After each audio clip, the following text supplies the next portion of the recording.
اعوذ باللہ من الشیطان الرجیم بسم اللہ الرحمن الرحیم۔ Welcome to Sajjad Rai official. حضور اکرم صلی اللہ علیہ وآلہ وسلم جب مکہ مکرمہ سے ہجرت کر کے مدینہ طیبہ تشریف لائے تو مختلف گھرانوں نے آپ صلی اللہ علیہ وآلہ وسلم کی خدمت میں تحائف پیش کیے۔ انصاری گھرانوں میں ایک خاتون کا نام ام سلیم رضی اللہ تعالی عنہا تھا۔ بنو نجار سے تعلق رکھنے والی بڑی ذہین و فطین، سمجھدار اور اعلیٰ اخلاق کی مالک یہ خاتون حضور خاتم النبیین صلی اللہ علیہ وآلہ وسلم سے شدید عقیدت و محبت رکھتی تھی۔ سیرت نگاروں کے مطابق یہ حضور خاتم النبیین صلی اللہ علیہ وآلہ وسلم کے ننہالی رشتہ داروں میں سے تھی۔ اس خاتون نے محسوس کیا کہ حضور اکرم صلی اللہ علیہ وآلہ وسلم کے گھر میں چھوٹے موٹے کام کرنے والے ہوتے ہیں اور ان کے پاس کوئی خادم موجود نہیں ہے۔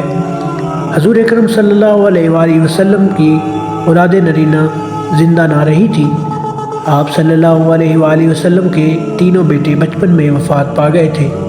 چنانچہ سیدہ ام سلیم رضی اللہ تعالی عنہ اپنے 10 سالہ بیٹے حضرت سعید انس بن مالک رضی اللہ تعالی عنہ کو لے کر حضور خاتم النبیین صلی اللہ علیہ وآلہ وسلم کی خدمت میں حاضر ہوئی۔ عرض کیا، یا رسول اللہ صلی اللہ علیہ وآلہ وسلم، میرے اس چھوٹے سے بیٹے کو بطور خادم قبول فرما لیں، یہ آپ کی روزمرہ زندگی کے کام کر دیا کرے گا۔ سیدہ بہت ہی خوش قسمت تھی کہ آپ صلی اللہ علیہ وآلہ وسلم نے حضرت انس رضی اللہ تعالیٰ عنہ کو اپنی خدمت کے لیے قبول فرما لیا۔ حضرت انس خادم رسول صلی اللہ علیہ وآلہ وسلم کے لقب سے معروف ہوئے۔ یہ آپ کے گھر کے چھوٹے موٹے کام کر دیا کرتے تھے۔ آپ صلی اللہ علیہ وآلہ وسلم نے کسی کو کوئی پیغام بھجوانا ہوتا یا کسی کو بلوانا ہوتا تو ننھے انس کے ذمہ لگا دیتے تھے۔ حضرت سیدنا انس رضی اللہ تعالیٰ عنہ فرماتے ہیں، حضور خاتم النبیین صلی اللہ علیہ وآلہ وسلم سب لوگوں میں بہترین اخلاق کے مالک تھے۔ حضرت انس رضی اللہ تعالیٰ عنہ فرماتے ہیں، ایک دن آپ صلی اللہ علیہ وآلہ وسلم نے مجھے کسی کام کے لیے بھیجنا چاہا تو میں نے کہا، اللہ کی قسم میں تو نہیں جاؤں گا۔ حضرت انس رضی اللہ تعالیٰ عنہ کہتے ہیں، میں گھر سے نکلا تو دیکھا سامنے بازار میں لڑکیاں اور لڑکے کھیل رہے تھے۔ میں بھی ان کے پاس کھڑا ہو گیا۔ تھوڑی دیر گزری کہ حضور اکرم صلی اللہ علیہ وآلہ وسلم تشریف لائے اور آپ صلی اللہ علیہ وآلہ وسلم نے میری پشت کو پکڑ لیا۔ حدیث کے الفاظ ہیں، آپ صلی اللہ علیہ وآلہ وسلم میرے دونوں کندھوں پر اپنے دستے مبارک رکھے ہوئے مسکرا رہے تھے۔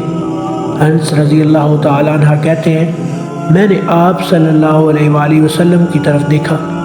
آپ صلی اللہ علیہ وآلہ وسلم ہنس رہے تھے۔ آپ صلی اللہ علیہ وآلہ وسلم نے ارشاد فرمایا، آپ نے اپنی بڑی محبت سے انس کی بجائے انیس کہہ کر پکارا کہ اے میرے پیارے بچے، میں نے تمہیں جہاں جانے کے لیے کہا تھا وہاں چلے جاؤ۔ میں نے عرض کی، ہاں اب میں جاؤں گا۔ حضرت انس بن مالک رضی اللہ تعالیٰ عنہ حضور خاتم النبیین صلی اللہ علیہ وآلہ وسلم کے بتائے ہوئے کام پر چلے گئے۔ حضور خاتم النبیین صلی اللہ علیہ وآلہ وسلم کے اخلاق حسنہ پر غور فرمائیے کہ آپ صلی اللہ علیہ وآلہ وسلم نے اپنے خادم خاص کو نہ تو کبھی ڈانٹا، نہ ناراض ہوئے، نہ سخت الفاظ استعمال کیے، بلکہ آپ ان کی طرف دیکھ کر مسکرا رہے تھے۔